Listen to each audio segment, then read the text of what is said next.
What would you do if a mafia boss dropped his wallet, and inside was a photo of you at 8 years old? Avery didn't scream. She took the photo, and that's when the shooter changed targets. Earlier that night, Avery Morgan was just another exhausted photographer leaving a charity gala, unaware that the past she'd buried was waiting in the rain. Avery Morgan was sprinting across the deserted parking garage with her camera bag clutched against her chest. She'd just finished shooting another charity gala. She was tired, hungry, ready to go home. Halfway to her car, movement caught her eye. A man in a dark suit staggered near one of the concrete pillars. Even from a distance, something about him didn't look right. Too controlled, too deliberate. He pressed one hand against the wall for balance, straightened, and walked toward a black SUV idling near the exit ramp. Something dropped from his pocket. A rectangle of dark leather that hit the ground with a soft thud. He didn't notice. "Hey!" she called out, but the SUV door slammed and the vehicle roared away before her voice reached him. Avery glanced around the empty structure. No one, no security, just the echo of rain and engines somewhere above. She walked closer, kneeling by the fallen object. A wallet, expensive. Smooth leather, monogrammed initials burned into the corner. LV. She hesitated only a second before picking it up. "Just until I can return it," she told herself. Inside were a license, credit cards, and neatly folded bills. Hundreds, maybe thousands of dollars. But it was the photo tucked behind the ID that froze her breath. A small Polaroid, edges worn soft by years of handling. A little girl, maybe 8 years old, stood in sunlight beside an old wooden fence, holding a teddy bear with one missing eye. Blonde hair, yellow dress with tiny white flowers. Her smile wide, unguarded. Avery's stomach dropped. It was her childhood photo, the same one her aunt had once framed on the kitchen wall. She'd thought it was lost years ago when the house burned down, but now it sat inside a stranger's wallet. By the time she got back to her tiny apartment in Brooklyn, her hands were still shaking. She laid the wallet on the counter and stared at it like it might explode. The name on the license, Lorenzo Vitale, 34. Address, Tribeca. She'd heard that name before. A feature once in some online article about New York's quiet power circles, private fundraisers, charities, the kind of man who moved in rooms she'd never enter. And yet, her photo was in his wallet. She tried to rationalize. Maybe it was a coincidence. Maybe she just looked like some random girl. But no. The scar on the girl's left wrist, faint but visible in the photo, was the same one she still had from when she'd fallen off her grandmother's fence. Avery sank onto the edge of her bed. What the hell is happening? She should call the police. But what would she even say? "Hi. I found a mafia boss's wallet with my childhood picture in it." The name echoed again. Vitale. And she realized why it sounded familiar, not just from glossy magazines. Years ago, that name had appeared in one of her father's old business ledgers before he died. Avery pulled her laptop close, opened a browser, and typed, "Lorenzo Vitale, New York." Dozens of results. Business magnate. Investor. Alleged connections to organized crime. Never proven. The kind of man who didn't drop wallets. Lightning flashed outside. Avery closed the computer, grabbed her phone, and snapped a photo of the ID, just in case, before slipping the wallet into a drawer. Sleep didn't come. She lay awake, replaying the memory of the photo. The sunlight, the bear, her parents alive that day before the accident. The accident that had taken them both when she was 8. Why would a stranger have that picture? Morning came gray and heavy.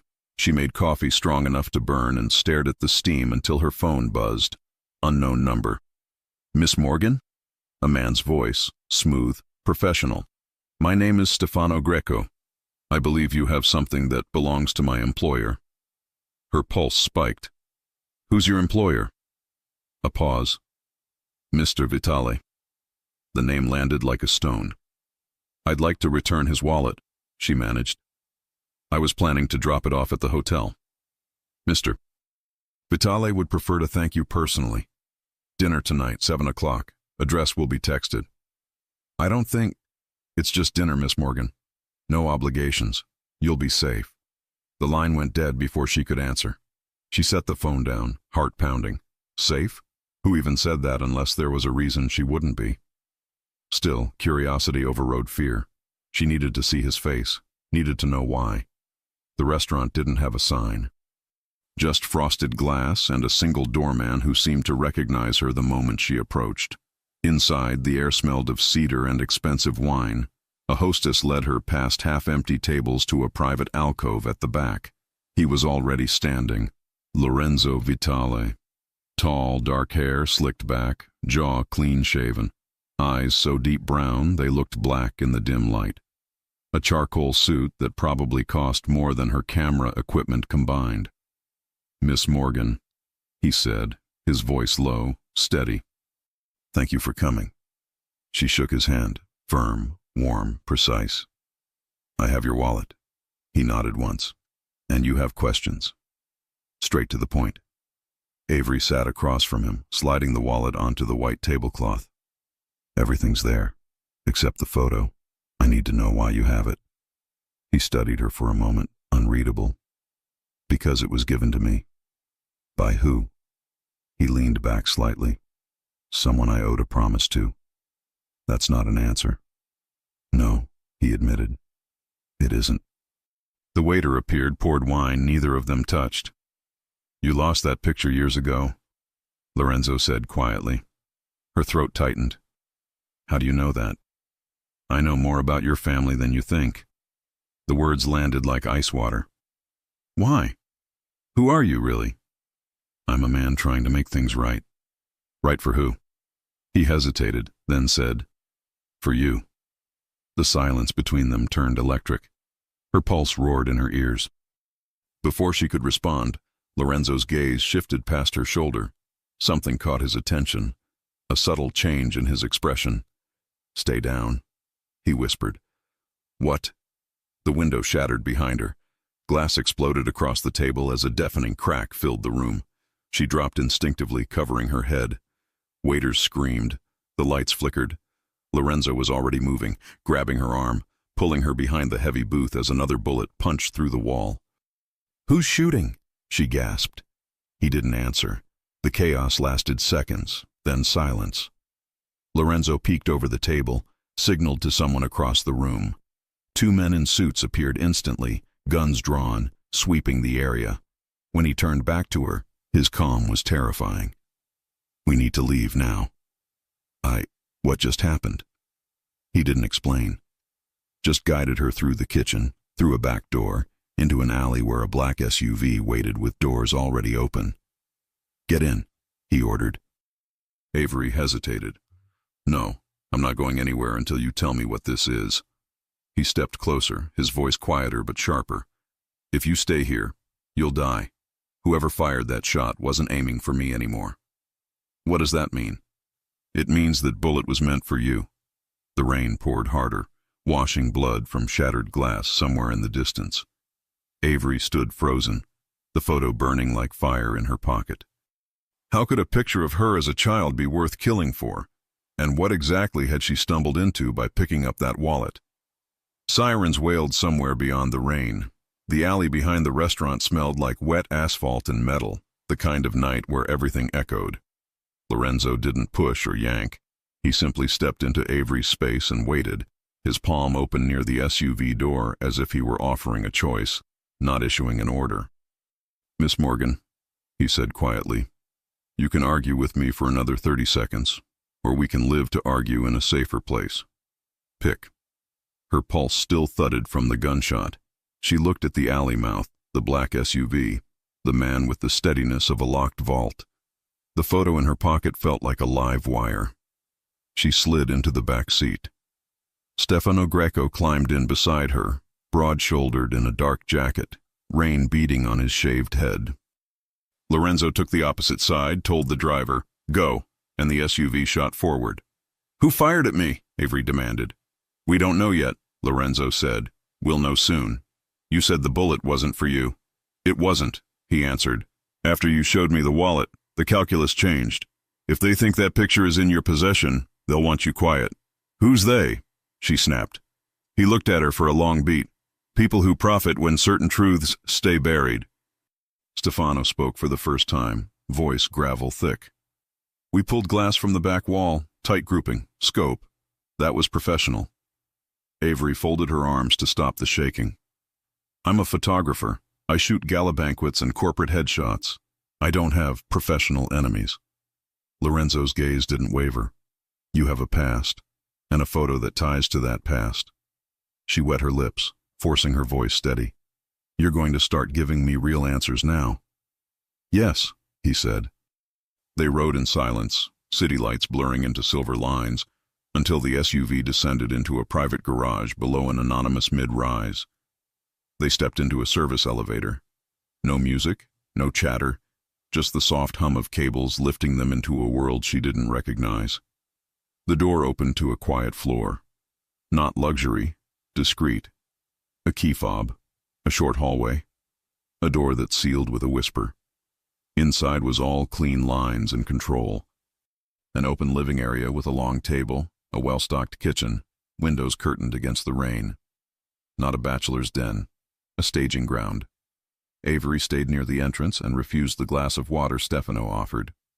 Start talking, she said. Lorenzo unbuttoned his jacket, hanging it precisely on a chair back. No blood, no panic, only focus.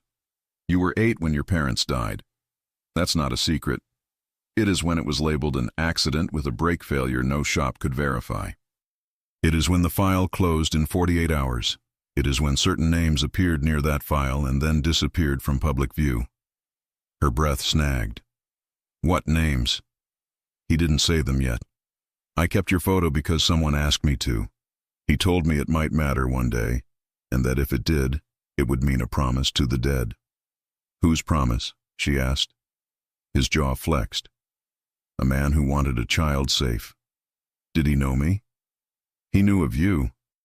He knew your parents were about to make a choice that would get them killed or save you. I was told only what I needed to know at the time, and I wasn't old enough to understand the rest. The room seemed to tilt, the ground moving under old memories. The yellow dress, the fence, her dad promising they'd come back for the bear and never did. Avery steadied herself with the back of a chair. You could have tracked me down years ago. I could have, he said. But you were a minor. Then you were grieving. Then you were building a life that didn't need my world shoved into it. I waited for a variable to change. What variable? That the same people who benefited from the accident would circle back to that old promise.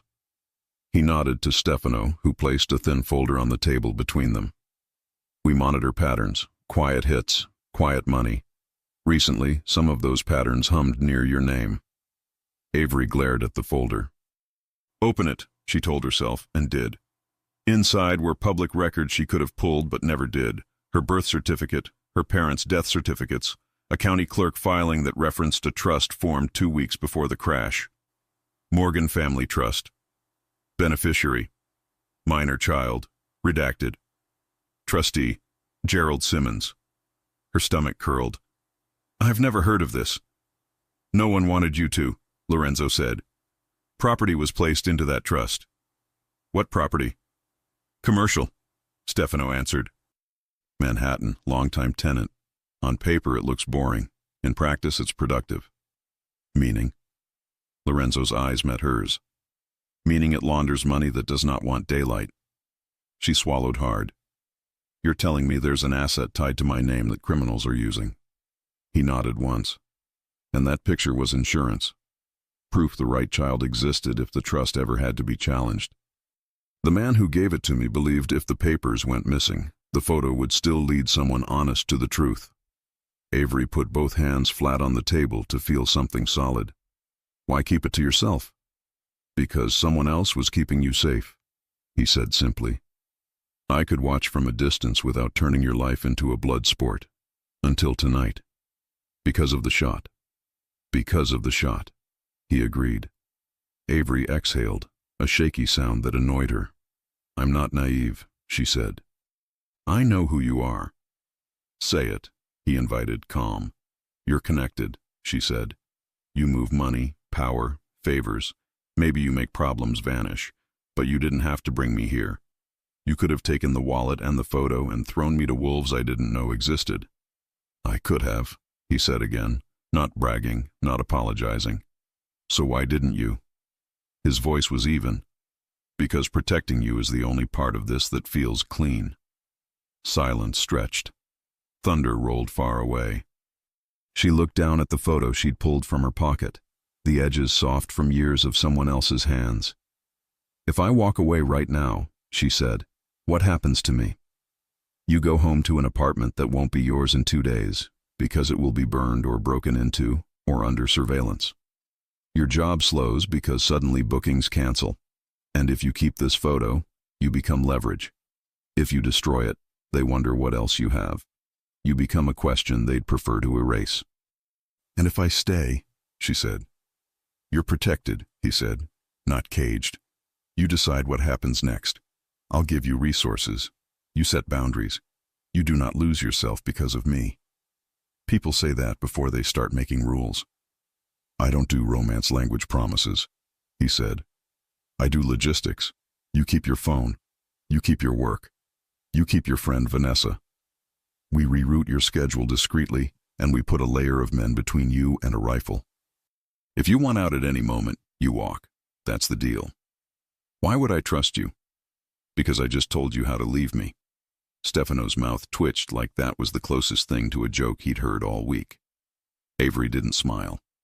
She closed the folder and straightened.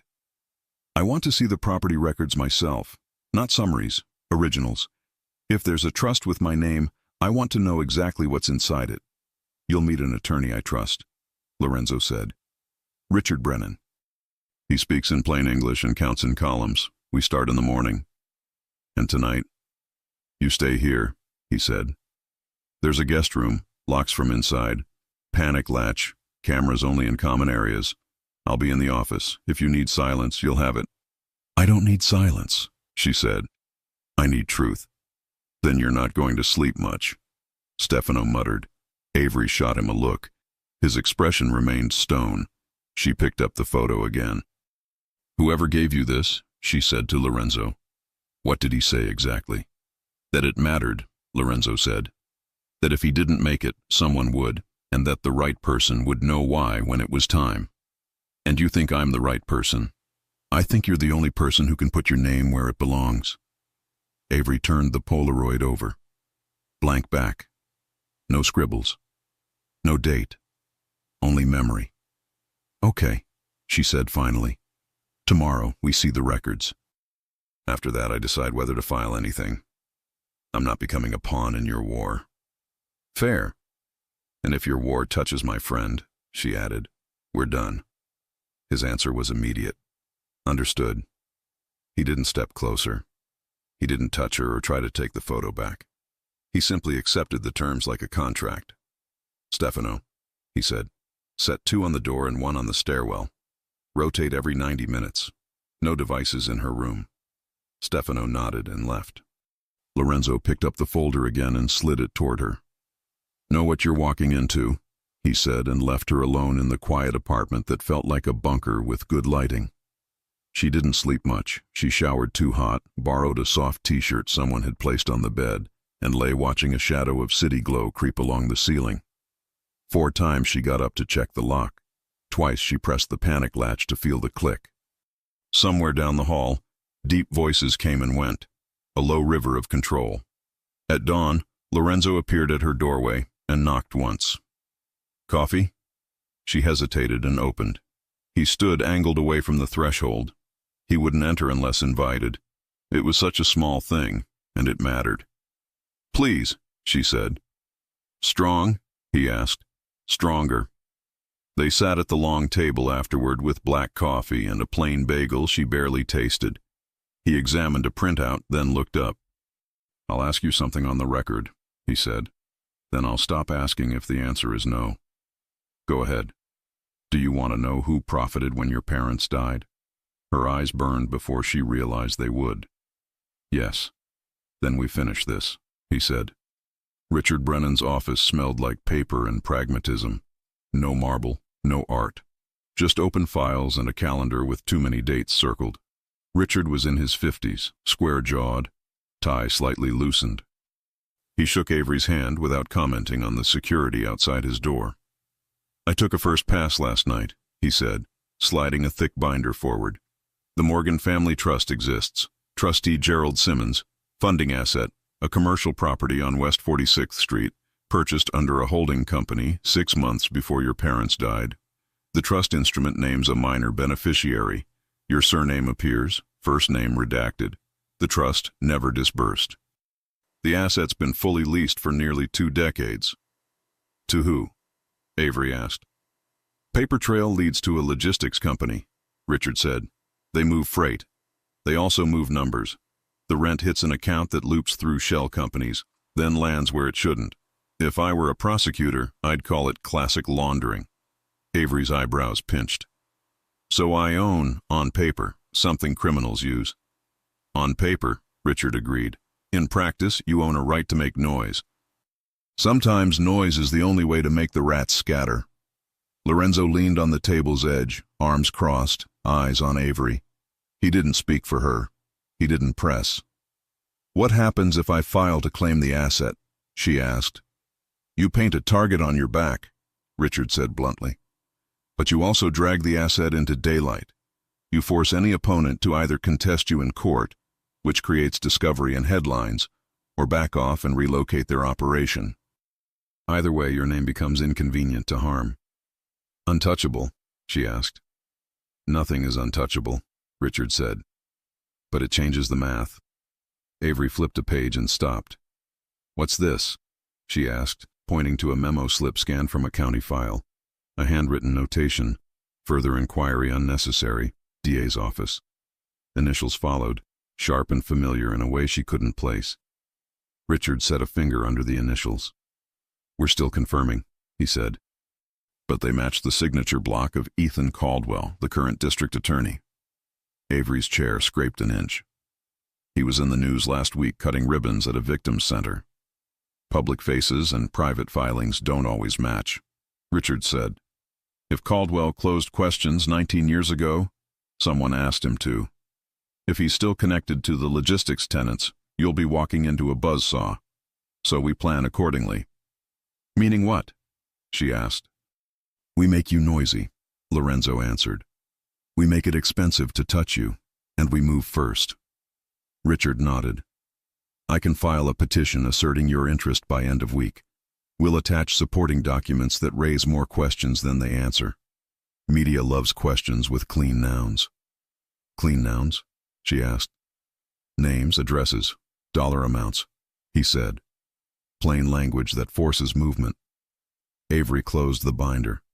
Her hand still shook, but not from fear, from decision. "I'm not after revenge," she said. "I'm after truth, and if there's money in this, it doesn't go in my pocket." Richard's brows lifted. "What do you propose?" "A fund," she said. "For kids like me, therapy, school costs, rent when an adult disappears and a child needs a roof. If this asset is mine by law, it won't be used to wash blood anymore." For a heartbeat, something softened in Lorenzo's face. It vanished quickly, but she saw it. Richard wrote it down. "We'll structure it." A phone vibrated on the table, Stefano's, face unreadable as he glanced at the screen. He stepped out, returned 30 seconds later. "2 things," he said. "First, our shooter didn't act alone. Second," he looked at Avery, "you need to see this." He held up a tablet showing a live camera feed from a hallway Avery recognized. Paint chipped near the baseboard, the crooked light fixture that never got fixed, the brown door with a dent near the knob. Her door. The frame showed 3 figures in coats and caps like delivery guys, moving efficiently. One bent to the lock. The door gave. They went in. Avery's mouth dried. "That's now?" "Timestamp says 3 minutes ago," Stefano said. "Call the police," Avery blurted, automatic. "We will," Richard said, already reaching for his desk phone. "And we'll also get there ourselves to see what they wanted before anyone else bags it." Lorenzo looked at Avery. "You don't go in first." "I'm not hiding while strangers tear through my life," she snapped. "You're not hiding. he said. "You're walking in behind people who know how to clear a room. And if they're still there, then they have a very bad morning." He didn't raise his voice. He didn't posture. He gave orders into the air and men moved. Avery stood, fingers numb. The photo in her pocket felt heavier than paper. "Let's go," she said. They reached her block in under 20 minutes, sirenless and surgical. 2 cars boxed the curb.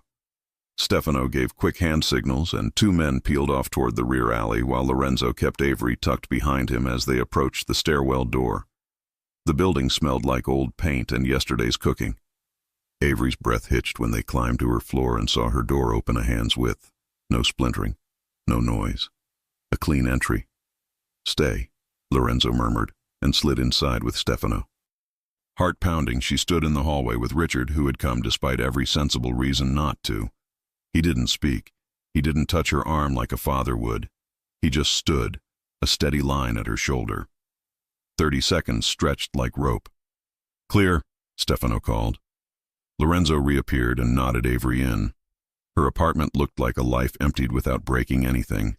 Drawers yanked, not dumped. Books pulled and stacked. Behind the framed prints, tiny holes where someone probed the drywall. Her mattress lifted and returned. Even the plant on the windowsill had been rotated. Avery wandered to her desk.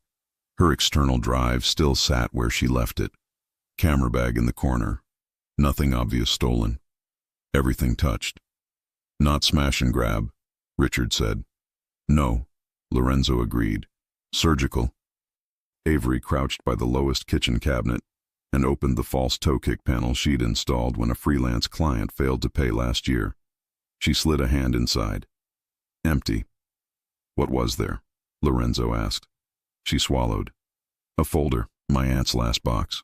Birth records, a letter, some old bills, and a photocopy of a county notice I never understood." She shut the panel, hips hitting the floor as she leaned back against the cabinet.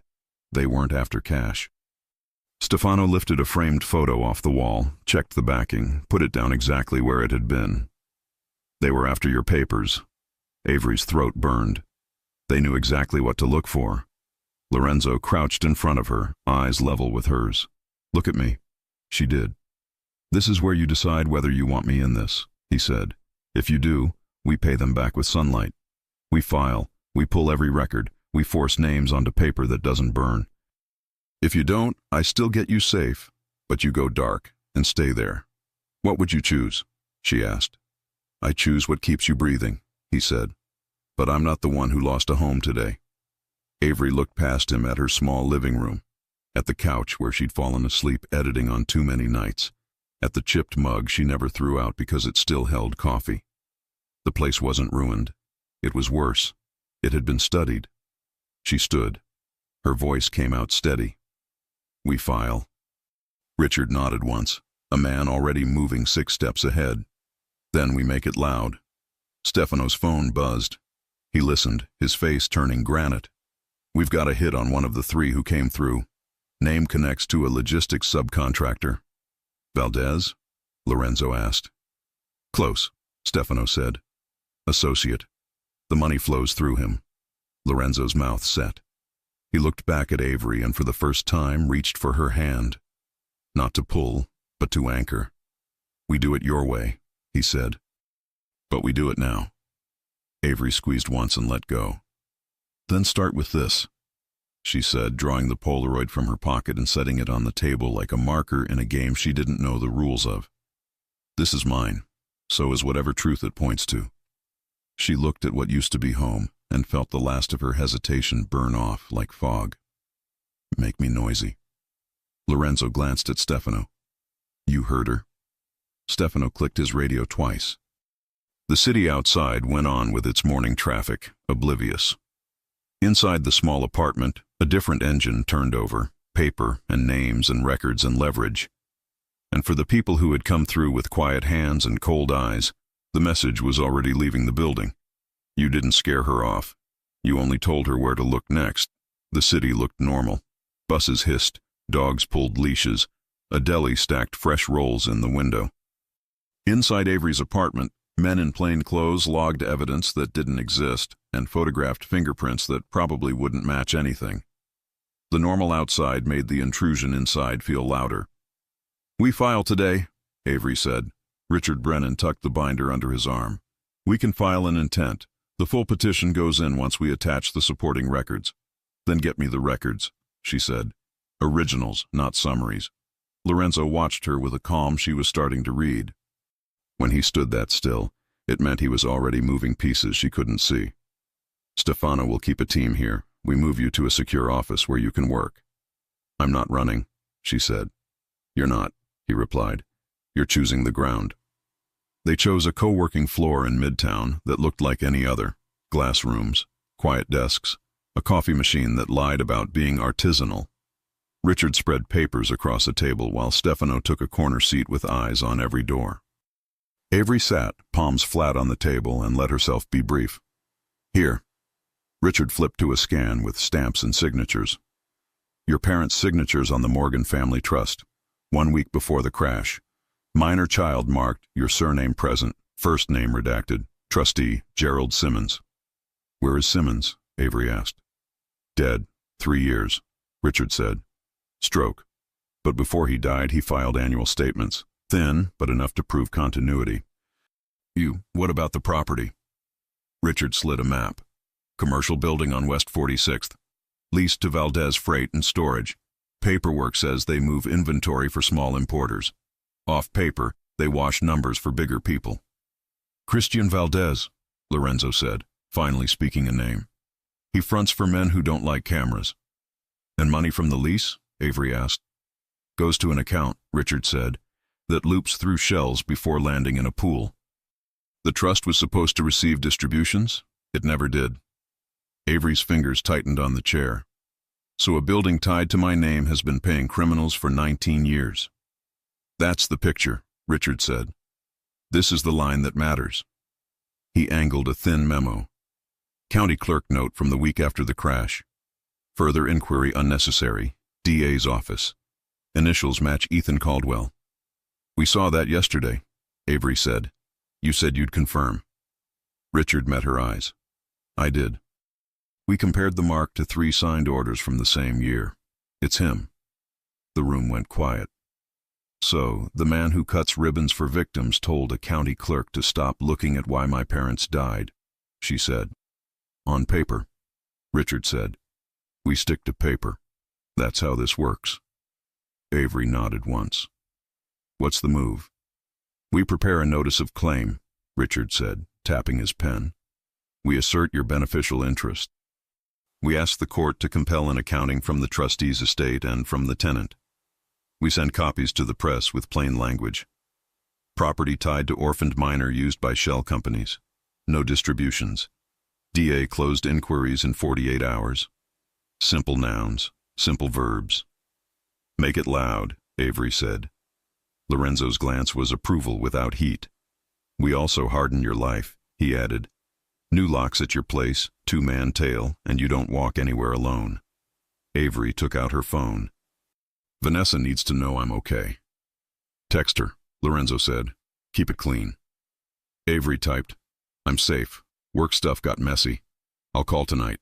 3 dots pulsed, disappeared, returned. Don't ghost me again. I have pepper spray and opinions." Avery almost smiled. "I know. Later." Richard slid another file over. Last piece. Simmons wasn't acting alone. He sent quarterly notes to a reviewing counsel at the DA's office. Name blacked out in our copy, but the routing code matches Caldwell's division. "How sure?" Lorenzo asked. 90%, Richard said. "Enough to write it. Not enough to survive a denial without a fight." "Then we provoke the denial," Lorenzo said. Avery looked between them. "Meaning?" "We say it out loud," Richard answered. "They'll either ignore it or try to swat it down. Either response gives us leverage." Stefano's phone buzzed. "We've got movement on Valdez. He's at the West 46th building. Security doubled." "He's shoring walls," Lorenzo said. "Good. Let him." Richard gathered the papers. "Clerk's office in 30. We file the notice of claim and the request for accounting. After that, press." Avery stood. "Let's go." The county building smelled like paper and rain. Fluorescents hummed. A woman behind glass stamped forms without looking up. Richard handled the counterwork with the ease of a man who'd done it 1,000 times. Avery signed where he pointed. Full name. Date. The letters looked heavier in ink. "You're public now," Richard said quietly. "There's no closing this door." "I don't want to close it," she said. They stepped into the hallway. 2 men in city maintenance jackets pushed a cart past them. Stefano's eyes flicked to the cartwheels, to the men's hands, to their shoes. He didn't like something. "Back," he said under his breath. "What?" Avery asked.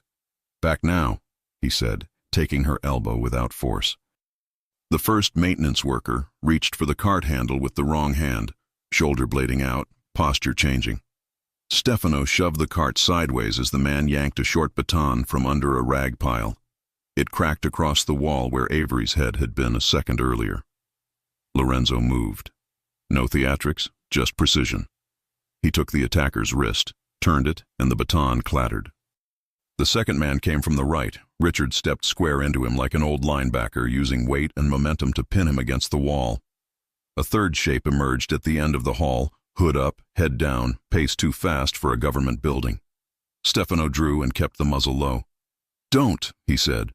The man froze, then bolted for the stairwell. Lorenzo didn't chase. He looked at Avery first, checking for damage. "I'm fine," she said, breath short, adrenaline high. Stefano zip-tied the first attacker's wrists with the cable he produced from somewhere that wasn't a pocket.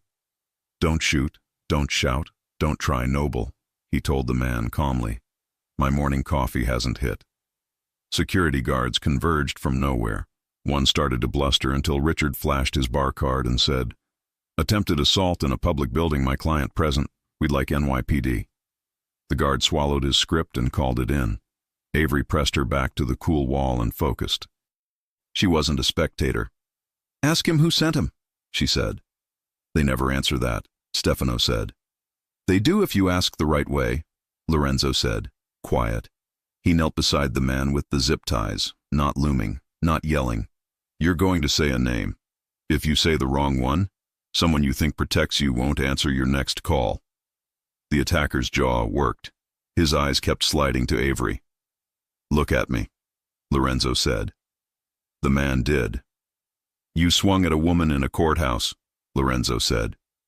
"That's not work. That's stupid. Say the name that gets you processed and forgotten instead of remembered." The man hesitated, breath tight, then muttered, "Boss won't." "Which boss?" Lorenzo said. Silence, then, barely audible, "Valdez." "Who told Valdez?" Lorenzo asked. The man stared at the floor. "I don't know that level." Lorenzo's eyes didn't blink. "Next question. Who told you her name?" The man swallowed. "We got a sheet, with her photo. Came from..." He stopped. "Say it," Lorenzo said. No threat in the tone, just the weight of a man who never lost once he decided to win. The man closed his eyes for a second, then coughed it out. From the DA's office. The hallway seemed to contract. Richard's pen scratched a date and time on a legal pad like he was inscribing it into stone. "Which DA?" Richard asked evenly. "Full name." The man shook his head. It was a courier, labeled, Caldwell Division. Sirens grew louder, closer. Uniforms reached the doorway. The moment fractured. Statements, cuffs, the cart shoved against a wall, someone sweeping up a fallen stack of forms that didn't belong to anyone.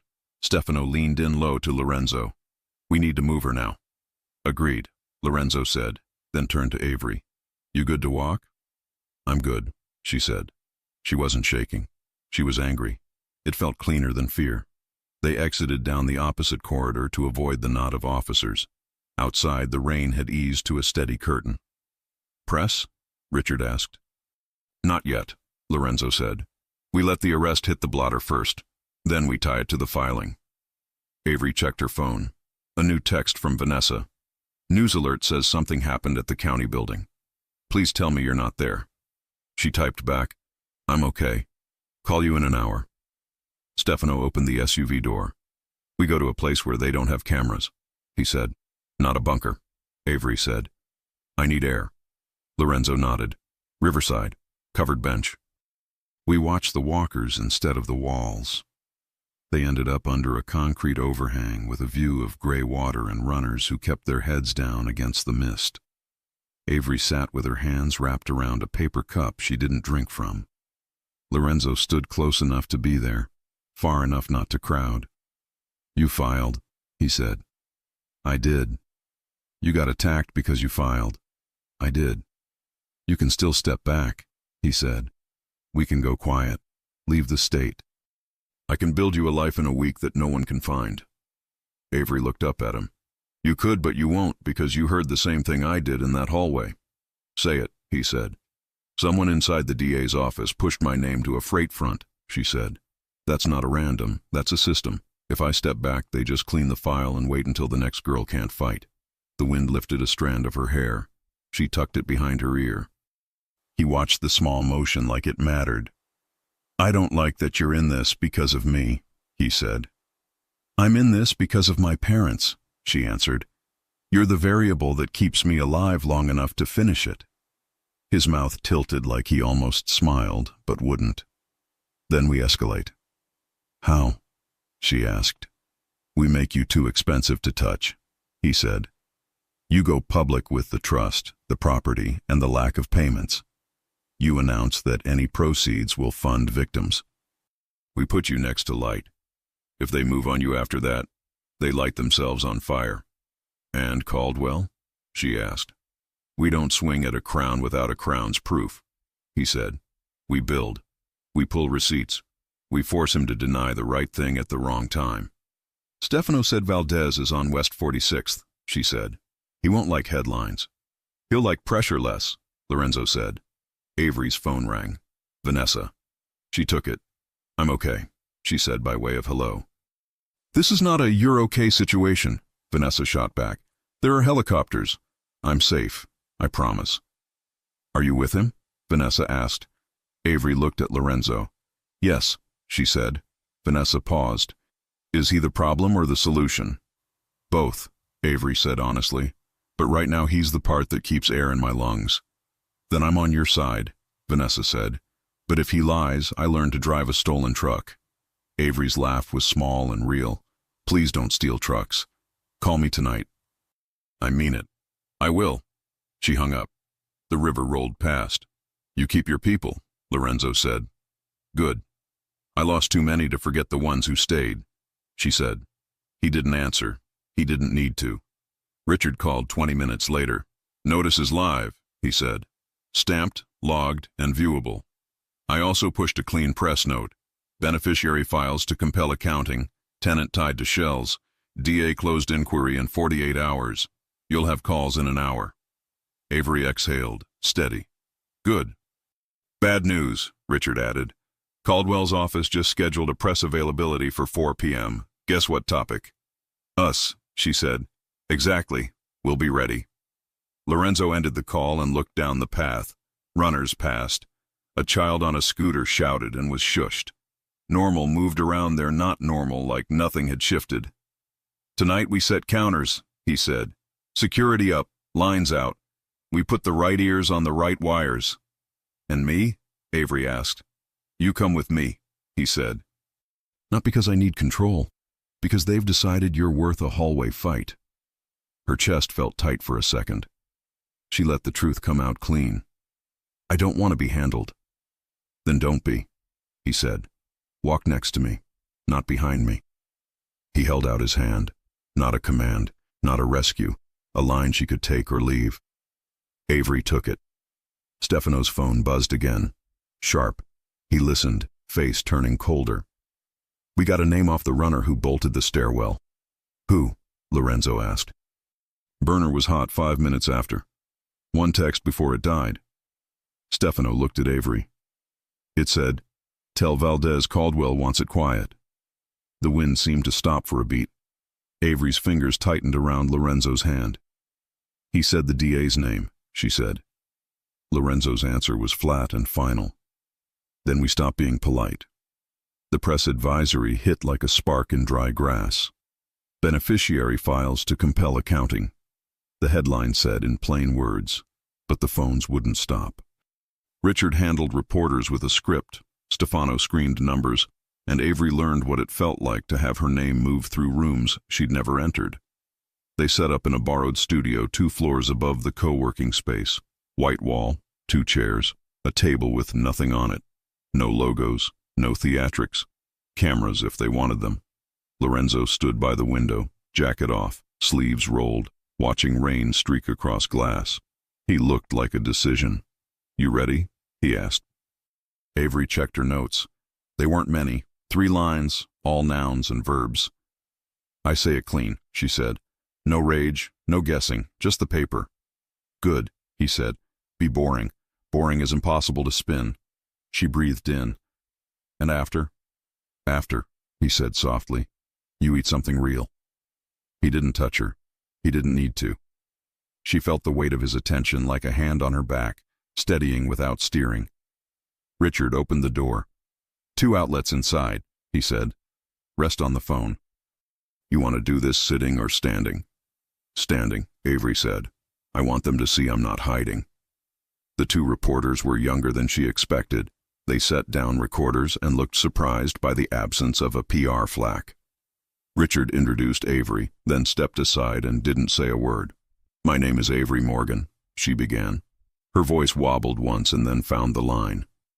"I filed today to compel an accounting from the trustee of the Morgan Family Trust and from the tenant occupying a property linked to that trust. On paper, the trust was created for a minor beneficiary after my parents died. The trust never distributed. The tenant pays rent into shell accounts.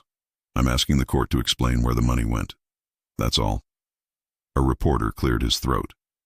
"You're saying the district attorney closed your parents' case in 48 hours.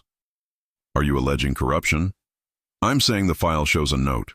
Further inquiry unnecessary. DA's office. Made days after the crash," Avery said. "I want to know why. Are you connected to organized crime through associates?" She held the reporter's gaze. "No." "Do you fear for your safety?" "Yes," she said simply. "That's why I'm doing this in the open. If anyone harms me, it will only raise louder questions." That landed. Clean nouns, clean verbs. Richard cut it at 3 minutes. "Thank you," he said, and walked them out. When the door shut, Avery finally let her shoulders drop. Lorenzo moved then, a step closer, not crowding. "You were precise," he said. "I didn't shake," she said, surprised. "You shook where it doesn't show," he answered. "That's called courage." Her throat tightened. She wasn't a crier. She blinked it back. "Food," he said gently. He took her to a quiet place that didn't need a sign, the kind with a back booth and heavy cutlery that didn't clink. They ordered before she looked at the menu. He knew somehow: salmon, no sauce, greens, a basket of bread she didn't touch until he tore a piece and set it near her hand. Small, practical tenderness. "I keep hearing the same sound," she said, breaking the bread. "That baton cracking the wall." "You moved before it landed," he said. "You listened." "What happens at Caldwell's presser?" she asked. "He denies what we haven't accused him of yet," Lorenzo said. "He says deeply concerned, fully cooperates, and gives the logistics company a new name to hide behind. Then he calls someone to say, 'Make this quiet.' 'Valdez,' she said. 'And others,' he said. 'But Valdez first.' The food came. She ate because he watched, and she refused to give fear the satisfaction of shrinking her. When she pushed the plate away, he slid a folded page across the table. "What's this?" she asked. "A draft," he said. "Not a contract. A promise. You said if there's money, it doesn't go into your pocket. This is the structure for the fund, the Morgan Foundation. I had Richard sketch it." Avery unfolded the page. It started simple and stayed practical. Board, intake criteria, transparency reports every quarter, a public ledger of grants. No glossy mission statements. Just help kids who lose parents to violence. The words made her chest ache in a way that hurt and healed at once. "I said I didn't want your money," she murmured. "It's not mine," he said. "It's what should have been yours. You're making sure it matters." She traced a line with her finger. "This will make a mess." Yes, he said, but the right kind. Why do you care? She asked softly. He didn't flinch. Because I've spent years fixing broken things with worse things. Because the first time I saw you, you were shaking, but still told me the rules you'd accept. Because you make me want different math. Her laugh was small and disbelieving at herself. That almost sounded romantic.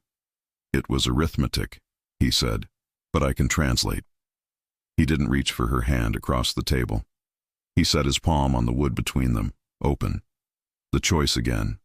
She laid her hand over his. Warm, solid, present. Say yes, he said, barely above a whisper. To what? She breathed. To letting me protect you, he said. Not own, not hide. Protect. To letting this be real on nights when no one is watching. To telling me when I push too far. Her heart was a drum. And if I say no? Then I protect you anyway, he said. And I never cross your line. Say the words, she said. All of them. His jaw flexed once, like speaking this cost him. I won't touch you unless you say yes. I won't make choices for you. If you tell me stop, I stop. If you tell me go, I go first. Heat flushed up her throat. Not embarrassment, not fear. Want, finally given permission. Yes, she said. He came around the booth instead of dragging her across it.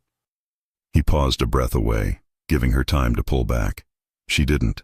When their mouths met, it wasn't cinematic fireworks. It was relief. Clean, anchored, a line tying two edges of a torn map. She said it again against his mouth, a whisper. Yes. The kiss deepened, slow and certain. His hand framed her jaw, not possessive, guiding only if she moved first. She did. When they finally broke apart, she felt lightheaded and absurdly, stupidly safe. Okay, she said. Now we work. He huffed a breath that could have been a laugh. Now we work. Caldwell's press conference looked like every press conference. Flags, a seal, a podium too shiny. He said the words Lorenzo predicted, deeply concerned, full cooperation, no evidence at this time. He stressed his lifelong commitment to victims. He did not say Avery's name. He did not deny the memo note. He did not mention West 46th. Richard texted a single line. He blinked. Stefano added, Valdez left the building, headed south. Extra cars. He's rattled. Good, Lorenzo said. Rattled men make big footprints. Avery opened a draft email to a reporter with a reputation for not losing the thread. Do we send the ledger maps? She asked. Not the maps, Lorenzo said. The questions. Why no distributions? Who approved the trust's silence? Why did Caldwell's division mark the file closed? Then the property records, nouns, verbs. She sent the email. Her fingers didn't shake this time. Vanessa pinged. Saw the kiss coming a mile away. Be careful and call me, lover girl. Avery smiled, then frowned. How did you... Okay, I didn't see the kiss. I hoped. Now answer your phone later or I riot. They went back to the studio space to wait for the first ripples. They didn't wait long. The reporter responded with 2 questions and a request for on-record quotes. Richard approved 3 sentences and no more. At 6, the first segment ran. By 8, 2 more outlets picked it up. By 10, Valdez Freight began trending for the wrong reasons.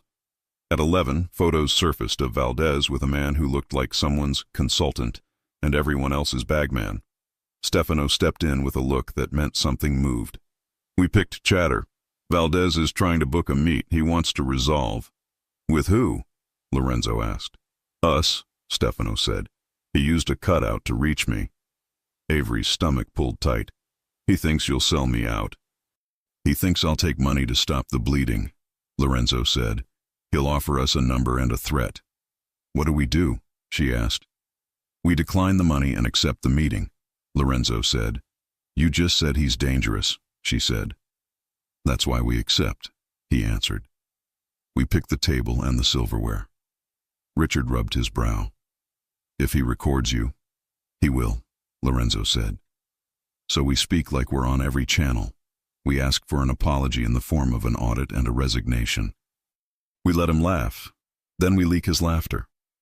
Avery crossed the room, stopping when she reached him. You don't go alone, she said. No, he agreed. We go with a camera of our own. She reached up, fingers brushing the edge of his collar. And after the meeting, you come back to me alive. That, he said, and bent to kiss her once, brief and grounding, is not negotiable. Midnight found them in a glassed-in corner of a closed cafe that Lorenzo controlled through more shells than Avery wanted to count.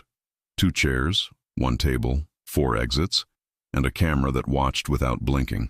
Valdez arrived wearing a suit not quite expensive enough and a grin that wanted to be contempt and failed. You're making noise, Valdez said, dropping into the chair like he owned doorways. You'll get someone hurt. Start with the apology, Lorenzo said, calm, almost bored. Then tell me how you plan to unwind without touching her again. Valdez laughed. You brought your girlfriend to the show and tell? Avery didn't look away. You sent men into a courthouse to swing at my head, she said. You're not scary, you're sloppy. Valdez's grin thinned. Names like mine don't end up in print, yours do. Then stop hiding behind mine, she said. He turned to Lorenzo. Here's the number, he said, sliding a folded paper across the table. You take it, you go home with your philanthropy project, and I fix the pipeline without headlines. Lorenzo didn't unfold the paper. No. Valdez leaned back. You think she's worth a war? I think you're not worth my time, Lorenzo said. But you stepped into my lane. Here are my terms. You resign from anything you pretend to run. You deliver an audit old enough to hurt and recent enough to bleed. You disappear without touching the DA. Valdez's eyes flickered. You don't say his name. I don't have to, Lorenzo said. He's already on record where it matters. Your audio, you mean? Valdez sneered. Cute trick. Here's mine. If you keep pressing, I move the target off you. I move it to anyone she loves. Everyone. The friendly roommate, the talkative barista, the aunt's hospice friend. Say my friend's name. Avery cut in, something cold settling in her voice. Go on. Try it. Valdez smiled slow. Vanessa Price. Cute. Lorenzo didn't move in any dramatic way. He just set both hands flat on the table and looked at Valdez until the grin shriveled. You just made your last mistake tonight, Lorenzo said quietly. Valdez chuckled, but his eyes darted toward the door. You can't touch the office. You never could. Wrong crown, Lorenzo said. Wrong room. Valdez stood. No deal. No, Lorenzo agreed. Your exit will be messier. Valdez left with his chin up and his shoulders tight. Stefano waited 3 beats, then came in from the service hall. Got every word, he said, and the piece where he said Vanessa's name. Avery felt the fear spike, hot and clean. Get her a car now. Already done, Stefano said. 2 men on her door. Avery turned to Lorenzo. He won't wait. He'll try something fast and ugly. He will, Lorenzo said. Which means Caldwell's people will too. They'll panic and they'll overreach. She stepped into him before she could talk herself out of it, hands on his shirt, the sure place. He wrapped her in a hold that wasn't a cage, a shelter you could leave and return to. We don't run, she said into his chest. No, he said into her hair. We make you untouchable. Her phone vibrated against his ribs. She pulled back enough to see the screen, Vanessa's name and a text that wasn't hers. Tomorrow, 12 p.m. Midtown East. Come alone, or she pays. The number showed no caller ID. The photo attached was worse. Vanessa's living room, a lamp knocked over, a shadow in the doorway. Avery's breath stalled. Lorenzo's voice dropped to something steel. Show me. She held up the screen. He didn't use promises now. He used plans. Midtown East, he said. Noon. He met her eyes. We won't go alone. And if they mean it, she whispered. He lifted her chin with 2 fingers, the gentlest pressure against a gathering storm. Then we ended in daylight. The text glowed like a threat in Avery's hand. Tomorrow, 12 p.m. Midtown East. Come alone, or she pays. A photo followed. Vanessa's living room, a lamp on its side, A shadow in the doorway. Lorenzo didn't swear. He didn't pace. He took the phone, studied metadata, then passed it to Stefano. Trace the tower hop. Freeze the building cameras around Vanessa's place. 2 men on every exit. Avery's voice was tight. If I go alone, I don't come back. You're not going alone, Lorenzo said. We choose the ground. He spread a street map on the cafe table they'd used for the meeting with Valdez. Midtown East, noon, lunch crowds, cameras, traffic that slows response. They want noise as cover. He drew a quick square. Garage at 46th and 3rd, blind corners. They'll post a spotter here, an exit car there. We tip the police? Richard asked. No, Lorenzo said. Not with Caldwell's office live on our name. We control the first 5 minutes. After that, we want uniforms arriving on the record. Stefano slid back in. We've got partial tower data. Spoofed through a relay, but the photo's timestamp lines up with a neighbor's camera at Vanessa's building. 2 men, hats down. Status on her now? Avery cut in. Silent, Stefano said. No movement inside. We're breaching in 3, if you say go. Avery looked at Lorenzo. You say the word, he told her. Go, she said. Stefano disappeared. Lorenzo turned back to the map. You'll wear a mic and an earpiece. 2 panic words. Blue means we extract on your position. Winter means we go loud. Sirens, cameras, daylight. How many men? She asked. As many as I can put in a garage without looking like a wedding, he said. 3 snipers in parked vans with lines on every corner. 2 drivers. 1 medic with a bag and a heartbeat. Avery swallowed. And you? Overwatch, he said. I don't walk into a place they design. I redesign it from above. She grabbed his sleeve. You don't leave me in a box. He covered her hand with his. I don't leave you anywhere. Stefano's voice came through on speaker. We're in. Vanessa restrained, conscious, angry. 1 bruised arm, no brakes. We're moving her now. Avery's breath broke out of her chest. Put her on. Vanessa's voice came ragged and furious. If you ever ghost me again, I'm moving into a bunker with your name on the lease. Avery laughed through tears. You're okay? I'm mad, Vanessa said. Which is the same thing, medically speaking. Who do I thank for the guys in my kitchen? A shadow of humor touched Lorenzo's mouth. We'll send a fruit basket. Send whoever punched the guy with the neck tattoo, Vanessa said. He's my favorite. Sit tight, Avery said. We'll handle this. Handle fast, Vanessa said. They said noon. I don't like clocks anymore. The line went dead. Avery sagged against the table. Lorenzo caught her before she hit the edge. For a full heartbeat, she let herself lean into him, feeling everything she'd been holding off since the courthouse hallway. I need to say this before we walk into noon, she said, voice low. You matter. Not the money, not the noise. You. If I don't... He kissed her, sure, steady, no performance, just 2 people choosing. When he pulled back, his forehead rested against hers. You don't talk like goodbyes, he said. We're not writing any today. Then say it, she whispered. I come back, he said. With you. They left the cafe for the safe house 1 floor up. For 1 hour, the city moved around them like a film they refused to join. Stefano built the plan with hand signals and angles. Richard drafted 2 press memos and a court update labeled, If No One Dies. Avery showered, put on jeans and a black tee and a jacket that hid a mic, tied her hair back, checked the clip on her phone twice. She had never felt less like a victim. When she stepped into the hall, Lorenzo was waiting, jacket on, sleeves rolled, holster hidden under dark fabric. The look he gave her wasn't worship, wasn't ownership. It was respect sharpened by want. Turn, he said softly. She did. He adjusted the mic wire with careful fingers. The touch burned hotter than fear.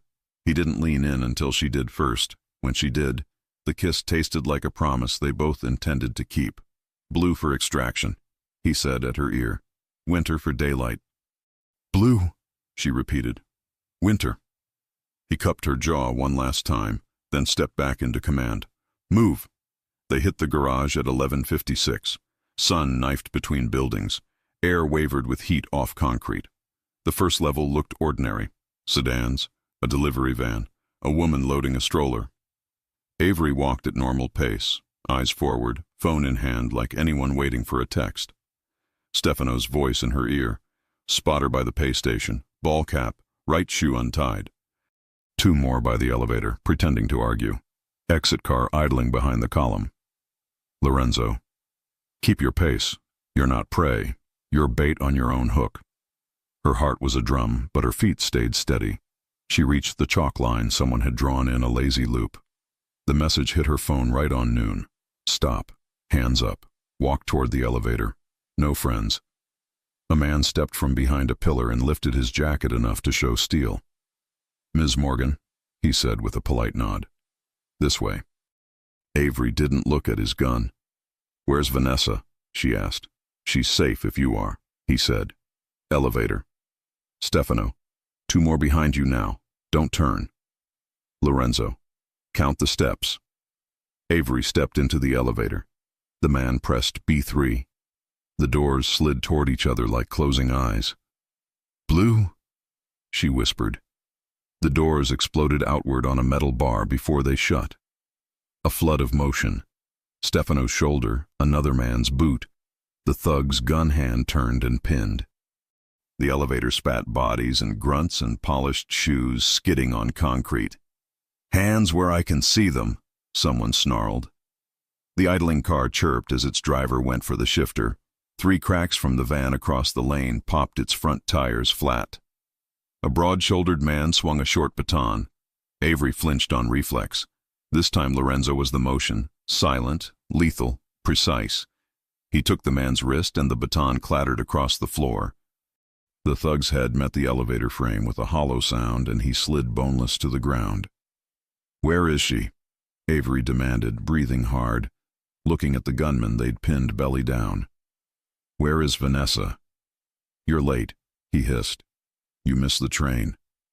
Stefano yanked the man's phone, thumbed it open with a press the guy couldn't stop. Recent photos. Vanessa's living room again. Same lamp, new angle.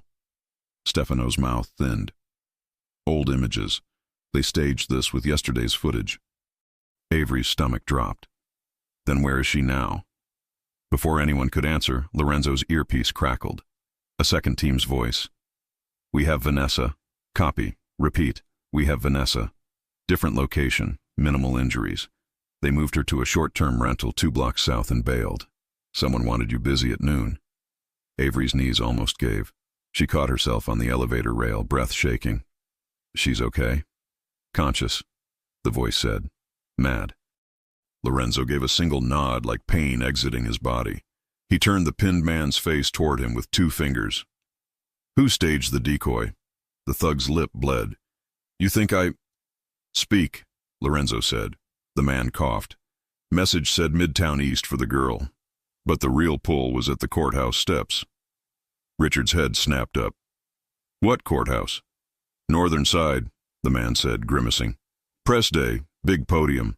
Your DA likes flags. Caldwell. Avery looked at Lorenzo. Winter, she said, the word a decision. We go daylight. He didn't hesitate. Winter. Stefano was already moving, barking roots. Team 2, secure Vanessa and roll to the courthouse north side. Team 3, bring the packet. Drivers, we're eastbound in 90 seconds. The packet? Avery asked. Richard patted his briefcase. Everything we don't say unless they try to erase us. Lorenzo took Avery's hand as they cut between parked cars. We don't chase ghosts in basements, he said. We end this where everyone can see. They hit the street in 2 SUVs, sirens off, speed legal enough to avoid pretext. Midtown opened like a mouth. As they crossed Park, Richard's phone dinged. He scanned, cursed softly, then read aloud. Press advisory. Caldwell to address misinformation regarding a decades-old traffic fatality and a recent attempt to tarnish the office. Us, Avery said. Good, Lorenzo said. Let the camera be our shield. Avery checked her mic wire with shaking fingers. He caught her hand, flattened it with his palm. Breathe in 4, he said. Out 6. She did. It helped. They bailed at the curb a half-block north of the steps. The plaza was full. Reporters, interns, a podium bristling with microphones, a seal on a blue banner. Caldwell stood behind it in a perfect tie, face carved into concern. "Positions," Stefano murmured, and men became shadows. Avery felt the old ache rise. The yellow dress, the fence, a bear with one missing eye. She pictured that girl and set her jaw. "Ready?" Lorenzo asked. "Together," she said. They stepped into the open. Cameras swung, microphones turned. A dozen voices fired questions at once. Caldwell's head shifted, finding them in the crowd. His smile didn't reach his eyes. Richard pressed the brief to Avery's hands. "When I nod," he said. "Names, addresses, nouns, verbs." Caldwell gripped the podium. "Before we begin," he said smoothly, "I'll address two individuals spreading dangerous lies." A black SUV cut the corner too fast, tires singing. Doors opened before it stopped. A man in a ball cap shouted, "Now!" Lorenzo's arm came around Avery and the plaza erupted into motion. The first gunshot shattered the air. Screams broke across the plaza as bodies ducked and scattered. Reporters hit the ground, cameras tipped, and security yelled directions that no one heard. Avery's ears rang, her heart pounding against Lorenzo's arm as he pulled her behind a concrete column. "Stay down," he said, low and certain. "Lorenzo." "I'm here." He peeked around the edge, scanning. "Shooter on the left balcony. Stefano, rooftop 2 o'clock. The answering shot came sharp and clean. The echo faded, replaced by chaos. Sirens, orders, shouts. Avery forced her breath steady. She wasn't that 8-year-old girl anymore. Not the child who hid from crashes and men in suits. She grabbed Lorenzo's sleeve. "He's not the only one." Caldwell's still talking. Through the smoke and noise, the district attorney stood at the podium like a man playing his last card. He raised his hands to quiet the crowd, blood on his cuff where a shard had grazed him. "You see?" he shouted. "This is what happens when criminals feel cornered, when they use victims as shields for their lies." Lorenzo's eyes narrowed. "He's turning it." "Then we stop letting him," Avery said, already standing. Lorenzo caught her wrist. "Avery!" "I'm done hiding," she said. "You told me daylight, remember?" For a second, everything in his face changed. Fear, pride, love. Then he nodded once and followed. They walked straight into the open, cameras still rolling, microphones swinging back toward the woman who refused to crouch. Avery reached the steps, lifted the folder Richard had given her, and her voice carried even over the sirens. "My name is Avery Morgan," she said, "and I'm not the criminal here." The crowd froze. She turned the papers outward, letting lenses catch every page. "These are the records Caldwell's office buried 19 years ago. The same trust accounts that funneled money through Valdez Freight and into his campaigns. The same property that was supposed to belong to a child, me, after my parents died in what he called a tragic accident." Gasps rippled through the press pool. Caldwell's mask cracked. "That information was stolen." "No," Avery said, stepping closer. "It was hidden. You closed the case because my parents saw something you couldn't bury. You called it brake failure. I call it murder." Police surged between them, but the damage was done. Cameras zoomed in on Caldwell's face, sweat, disbelief, the twitch of guilt you couldn't rehearse. Richard appeared at her side, microphone in hand. "We're live," he whispered. "Keep talking." Lorenzo stood a few steps back, one hand near his jacket, watching rooftops, eyes always moving. He looked like danger and safety fused together. Avery didn't stop. "You want to talk about criminals?" she said, her voice rising. "Then explain why a city attorney transferred trust funds to a cartel front. Explain why the only surviving beneficiary had to risk her life for a truth your office signed off on." For once, Caldwell had no script. His mouth opened, closed. Then a voice from the crowd shouted, "We've got him! Valdez in custody!" Cameras swung again. Two agents dragged the older man through the police line, wrists zip-tied, rage twisting his features. His gaze found Caldwell's, and everything clicked in one silent moment. Betrayal between thieves. Lorenzo exhaled softly. "Show's over." But Avery wasn't done. She turned toward him, eyes glassy with adrenaline and relief. Now they know. They do, he said. And now what happens? He looked at the crowd, the flashing lights, the reporters shouting her name. Now the truth hurts people who deserve it. She let out a trembling laugh that became a sob halfway through. Lorenzo reached her before the sound finished, wrapping his arms around her right there on the courthouse steps, cameras clicking like applause. For a heartbeat, the world stopped spinning.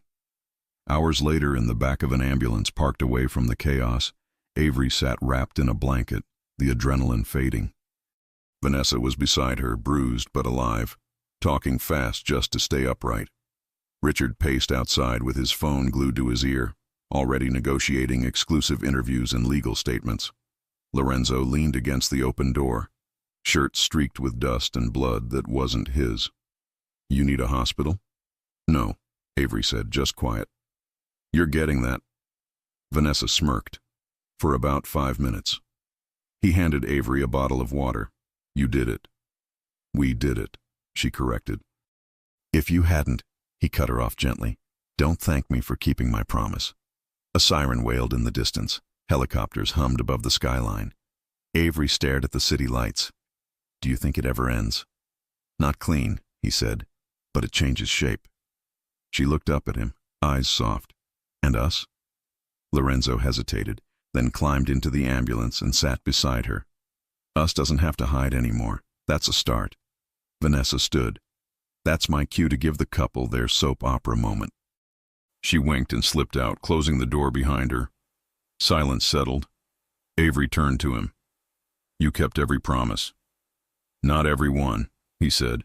"I told you I'd make you untouchable, but it's you who made yourself unstoppable." She smiled, tears finally spilling. "I didn't even know I could."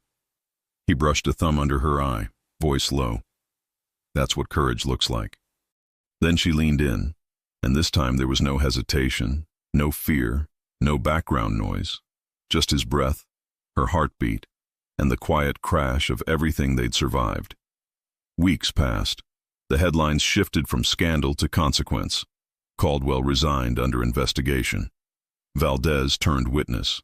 The trust funds unfroze, half seized by the government, half redirected to what Avery built, the Morgan Foundation, already funding scholarships and shelters in 5 states. Her photography studio reopened downtown, white walls, sunlit windows, and a photo framed above her desk. A little girl in a yellow dress holding a one-eyed teddy bear. Next to it, a new picture. Her and Lorenzo laughing, eyes closed, wind in their hair, taken by Vanessa when they weren't looking. He still ran his world in shadows, but now there were lines he refused to cross. Fewer guns, more books. He called it strategy. She called it hope.